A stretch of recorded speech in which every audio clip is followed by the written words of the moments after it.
It's Ask Ritu. Thanks so much for sending in your questions across social media. Keep them coming. I love hearing from you. Today's question that I'll answer goes like this. I watched your video about the difference between equity, diversity, and inclusion. Thanks. In the video, you mentioned that you can't have diversity and inclusion without equity. Can you please explain what you mean by this? Sure can. And let me just start by saying thank you so much for your follow-up question. I love questions. Keep them coming. I love follow-up questions, all about that. So first, a quick refresher on the difference between equity, diversity, and inclusion. We'll start with diversity.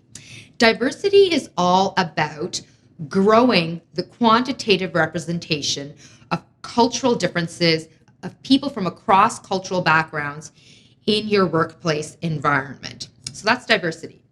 Inclusion is all about creating an environment where people can bring their whole, true, authentic selves to work. This is why I'm obsessed with authenticity, written a book about it called The Authenticity Principle. An environment where people can bring their whole, true, authentic selves to work and still have equal access to opportunities. That's inclusion. Equity is about recognizing the historical legacies and experiences like enslavement, land theft, genocide, colonization, imperialism, and much more, the historical legacies and the current realities of discrimination, prejudice, bias, and more that people experience from communities when they are marginalized.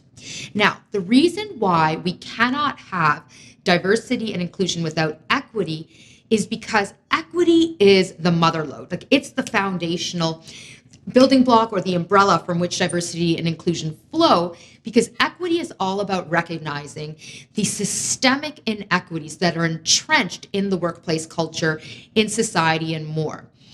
It will be very hard for you to grow diversity, your numbers, if you do not address the systemic inequities in your workplace culture.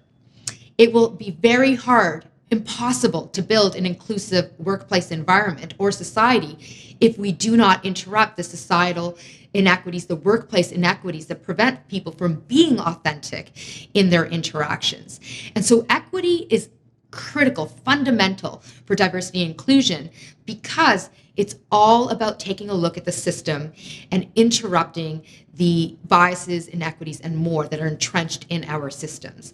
And this is why diversity and inclusion must happen by way of equity. And so for organizations that are thinking about, should we be focusing on the E, the D, or the I, focus on all, but you definitely want to double, triple down on the E. So thank you so much for asking this great question. I hope my answer helps. Keep your questions coming, and thanks as always for watching.